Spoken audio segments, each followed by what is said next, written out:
Thank you. Ladies and gentlemen, I was being advised by His Excellency President Ruto that there is a Baba, a title that seems to go to His Excellency Olusegun Obasanjo, and then there is Baba. So, Your Excellency Raila Odinga, the podium is yours. You can address us. Thank you. Haya. Your Excellency, President William Samoei Ruto, President of the Republic of Kenya, Your Excellency, President Yoweri Kaguta Museveni, President of the Republic of Uganda, Your Excellency, President Mama Suluhu Hassan, President of the United Republic of Tanzania, Your Excellency, President Salva Kiir, President of the Republic of South Sudan, and Your Excellency, Baba Olusegun Obasanjo, former President of Republic of Nigeria. Then my brother, former President of the United Republic of Tanzania, Jakaya Mrisho Kikwete. My other brother from Burundi, General Gervas Ndikarukubuka, the Prime Minister of the Republic of Burundi, and Brother James Kabere, Minister of State for Foreign Affairs of the Republic of Rwanda. Distinguished diplomats, ladies and gentlemen, Hamjambo, good morning.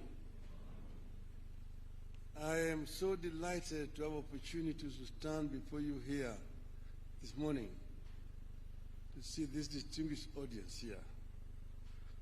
I want to say that this is an occasion which the Lord has made, and let's be proud in it.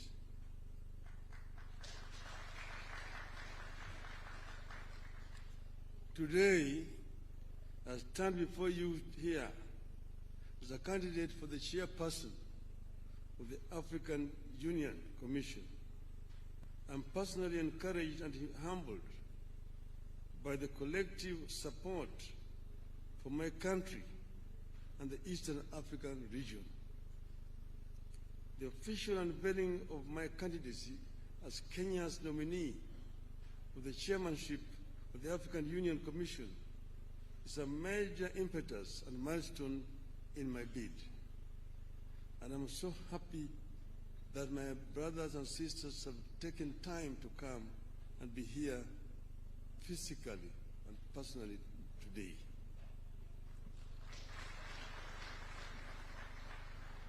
The history of Africa is replete of low and high moments. Africa is widely considered the birthplace of mankind, whose political organization was reflected in great kingdoms across the continent. And as of today, the oldest species of humanoid has been discovered in this region. So in Ethiopia, in northern Kenya, in Olduvai Gorge in Tanzania. So there's no doubt that this is the home of mankind. However, the continent has suffered slavery, colonialism, humiliation, repeated aggression, and internal violent conflicts. However, Excellencies, like the legendary phoenix, Africa has risen from the ashes of this historical atrocities to make a full-blown arrival on the global stage. Consequently, you have heard slogans such as African Renaissance and Africa Rising. Nonetheless, I envisage an Africa where our visionary sloganeering will translate into strategic action for the transformation of our continent. Unfortunately, even as we rise, our continent still grapples with emerging challenges and vulnerabilities, including identity conflicts and wars, hunger, poverty, violent extremism, advanced climate change, acute unemployment among our youth, transboundary pandemics and infectious diseases such as mpox and other threats to human security and dignity. My plan is to work with you, Your Excellencies, and make the AU more people-centered and serve the interests of the vast voiceless majority of Africans. The African people should feel the AU in their lives. Excellencies, if elected chairman, I propose to utilize the transition period to critically analyze the existing proposals for reforms and building capacity of the AU Commission. The ultimate aim is to follow up on the implementation of the reports so far formulated. Certainly, the story of Africa is not all gloom and doom. Thanks to the work Your Excellencies are doing, Africa has been on an upward and positive trajectory in recent years. In February, the African Development Bank reported that Africa will account for 11 of the world's 20 fastest growing economies this year. The continent is set to remain the second fastest growing region after Asia. I deeply appreciate your efforts in restoring hope on the continent, and it is my wish to have a chance to complement your efforts as AU chairperson. Excellencies, throughout my leadership and service to the public, I have noted the significance of defining strategic goals and appreciating the influence of political dynamics on the outcomes of these goals. So decision-making must be backed by a balance between policy and geopolitics. I plan to work with you, Your Excellencies, to integrate this continent. We are one people who unfortunately are trying too hard to separate from each other.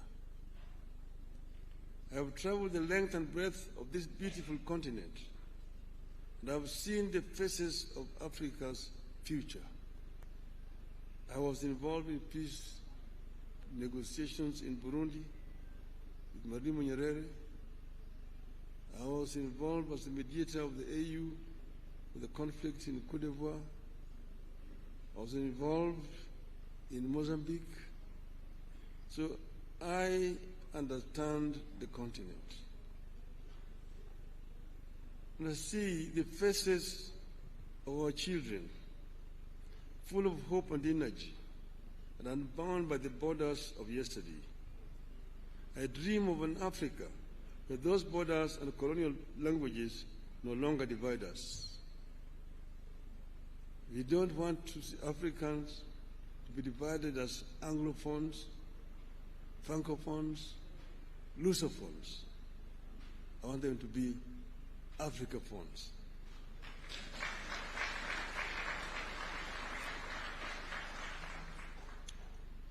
From the hills of Kenya to the deserts of Sahara and the Kalahari, from the lakes of Great Rift to the rainforests of Central Africa, From Indian Ocean to the Atlantic, Africa must be one. Its resilience and hope for a bright future transmitted to our young people. Excellencies, ladies and gentlemen, my selection to be Kenya's candidate is not about one man's ambition, but an African's journey to serve the motherland. Indeed, I plan to constitute my cabinet of chairpersons with a continental outlook.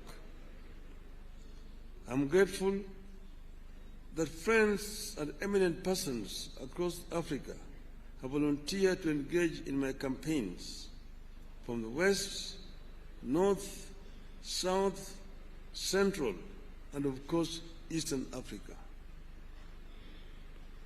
Excellencies, I'm ready to serve. My heart is ready, and my hands are steady, and with your support, I shall get the opportunity to be of service to Africa, the cradle of mankind. I am made in Eastern Africa for Africa. I have said that I'm an Afro-optimist as opposed to Afro-pessimist. Afro-pessimists are those people who have given up on Africa, who say Africa is a lost cause, a wasted continent. But Afro-optimists are those people who believe in African development, that Africa can be developed with the efforts of the African people. This is what I believe in. I have come from the school that believes in the efforts of the founding fathers of our continent, those who were visionary, who envisioned an Africa that was united. Kwame Nkrumah, Ahmed Sekou Touré, Gamal Abdel Nasser, the late Emperor Haile Selassie, Jomo Kenyatta, Jaramogi Oginga Odinga, Mwalimu Julius Kambarage Nyerere, Kenneth Kaunda. Those were some of the founding fathers of our continent, who believed that Africa will only develop if it is united. Nkrumah said that Africa must unite or perish. That is the school of which I'm coming. To be able to realize the dreams of the founding fathers, first we need peace on the continent. In 2013, they talked of silencing the guns. But in 2024, the guns are not silent on the continent. We will work to ensure that guns are silent so that we can be able to have a peaceful development.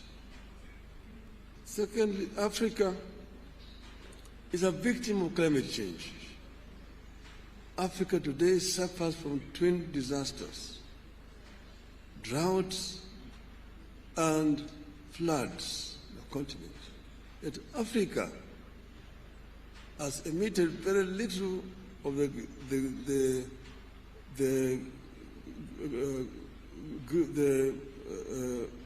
carbon that is polluting the world. So Africa needs to be compensated. But this will not come if Africa goes to negotiate as individual countries. If we go and talk as Kenya, as Uganda, Tanzania, Nigeria, Mozambique, Egypt, or Algeria, the rest, those major offenders will not listen to us. But when we go and talk as Africa, they must listen to us and be able to get a fair deal in the issue of climate change. We also need to green Africa. But you know, Africa is also home to the second largest carbon sink in the world, the Congo forest. But how do we continue to green Africa, to arrest desertification, southern advance of the Sahara Desert? These are issues, they are challenges which we are equal to. We can be able to deal with these issues effectively if you have got an effective organization in Addis Ababa.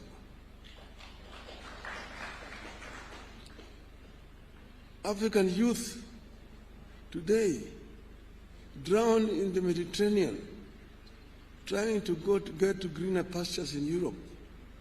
It's a shame. We must arrest this trend and ensure that we create a conducive environment within the continent here. That this youth do not have to flee to go to Europe. And this will only happen if Africa works together as a united continent. We know that Africa is one of the richest continents on planet Earth. It is a paradox. The richest continent is also the poorest in terms of living conditions of its people. This we must put to rest. We should not continue to blame those other people who have exploited the continent. We have the ability to reverse this trend and get Africa moving forward again. Therefore, we need to be able to ensure that Africa uses the resources that it has effectively. We need also to ensure that Africa also trades with itself. Africa is wasting a lot of time searching for markets where they put very unequal terms to our goods coming from Africa. The inter-African trade today stands at only 15%. Inter-European trade stands at 70%. Inter-Asian trade stands at 60%. Even inter-South American trade stands at 35%. We need to ensure that Africa trades more with itself. We need to address the constraining factors. One, the non-tariff barriers which have been imposed by other African countries against goods from neighboring countries. More importantly, we need to address the issue of infrastructure development in the continent that will make it easier for African countries to trade with each other. I have been the High Representative of the African Union on the issue of infrastructure. So I know the major challenges that Africa faces in the issue of infrastructure. The Trans-African highways, the Cape to Cairo, the Tunis to Cape, the Dakar through Khartoum to Djibouti, the Dakar, Lagos to Mombasa, the Beira to Lobito and Walvis Bay, the high-speed railway networks in the continent,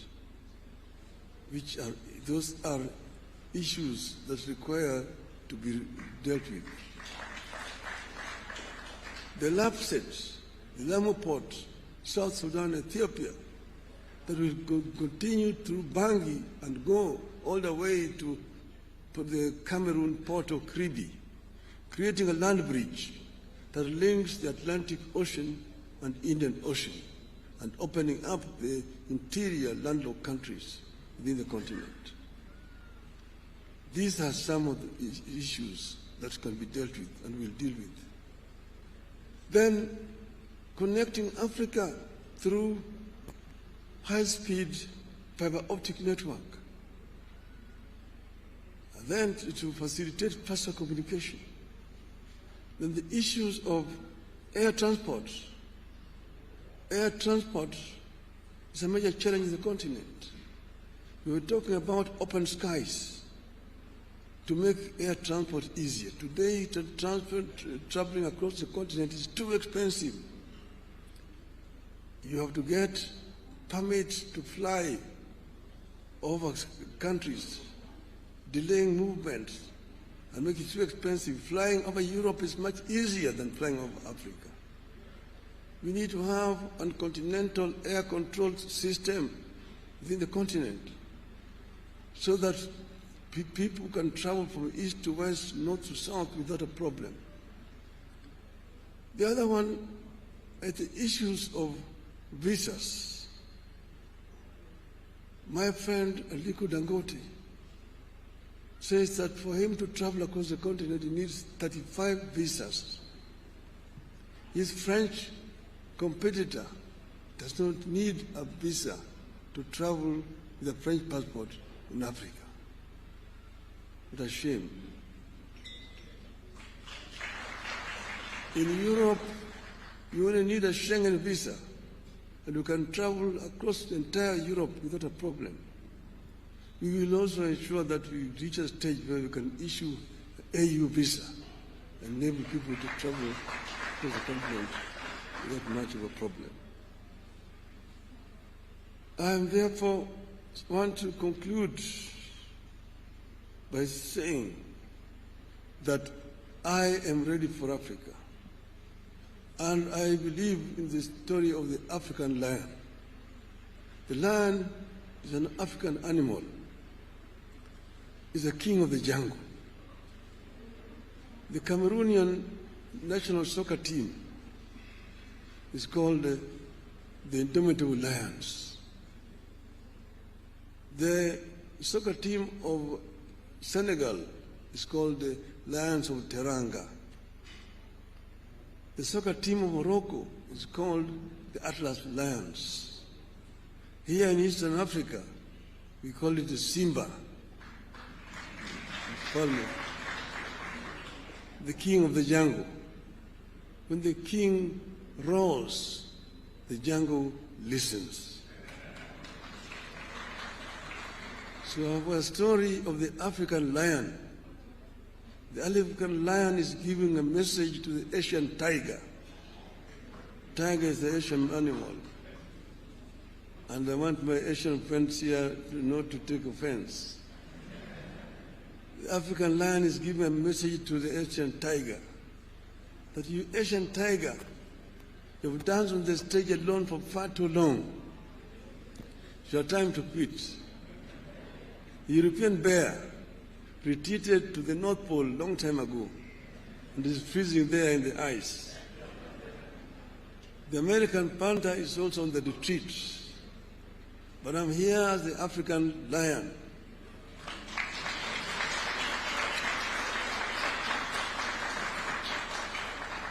I've been asleep in the jungles of the Congo, but now I'm awake and I'm sitting on African gold, African oil, African diamonds, African iron and copper ores. I'm sitting on African bauxite. I'm sitting on African lithium and coltan and uranium. And I have the ability to transform all these materials that I have into wealth for the benefit of my people and claim the 21st century as an African century. End of the message from African Lion. Thank you very much, ladies and gentlemen.